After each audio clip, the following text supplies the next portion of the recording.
Ryan, starting broadly, we've reached the conclusion of another fiscal year. How did the bank perform in 2018? The bank had a very good year. Earnings were up 9% year over year. Canadian Bank had another very solid year. Credit cards grew nicely. Commercial banking had a great year this year in terms of asset growth and deposit growth. A really good growth across the spectrum of businesses in Canadian banking. The team in international banking had great results. Our net income grew 16% year over year. In terms of global banking and markets, a difficult year in trading businesses for sure, and you'll see that across the banks globally.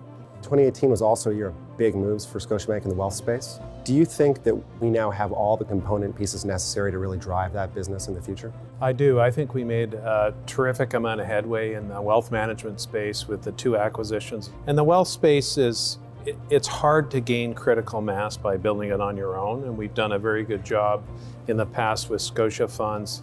The acquisition of Dynamic took us to another level, and then these two iconic names just take us to exactly where we wanted to be. Scotiabank was named the 2018 Bank of the Year in LATAM. What is really driving the success of our international banking division? There's been a lot of focus and attention to getting scale in our key markets of Mexico, Peru, Chile, Colombia, and the Caribbean. The team's done a great job building our business and really focusing on our operations, becoming more efficient. Our international division's always been the big differentiator for us among the Canadian banks and will continue to be so. The world and the environment around us continue to be challenging. How do you and how do the bank maintain a sense of perspective and focus during these times of volatility? If it isn't the free trade agreement with the US or new administrations in Mexico or Colombia, geopolitical tensions with China and the US in terms of trade, it's something that we have to focus on. But it's also, as Scotiabankers, we've got to be focused on the things that we can control, the relationship and the service we're providing our customers, managing our costs thoughtfully, and making sure we invest in the right technologies to continue to enhance the customer experience. Many Scotiabankers have put time and energy and effort into driving our digital transformation. So maybe you can give us an update on how that journey is going. Digital adoption's up throughout our footprint. Digital sales are up throughout our footprint. We'll continue to invest thoughtfully, but in terms of where we set out to be and where we are today, we couldn't be more pleased. What should Scotiabankers be most proud of as they look back on the year, and what do you expect from the team as we head into the year to come?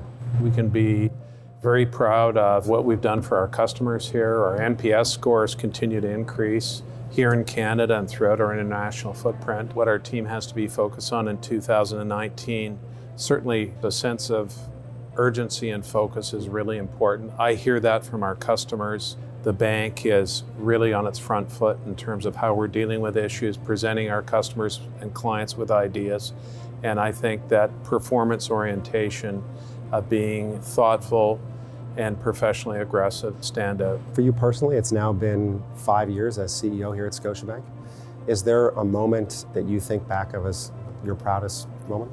Well, there's many of them, Steve, and I was recently in Chile. We had a very nice client event with 800 clients there. We become the third largest bank in Chile. It's an important acquisition for us. It was important to showcase that to Chile and our customers there, so I was immensely proud. The bank is in great shape in terms of its capital position and financially. There's many things to be thankful for and proud of in 2018.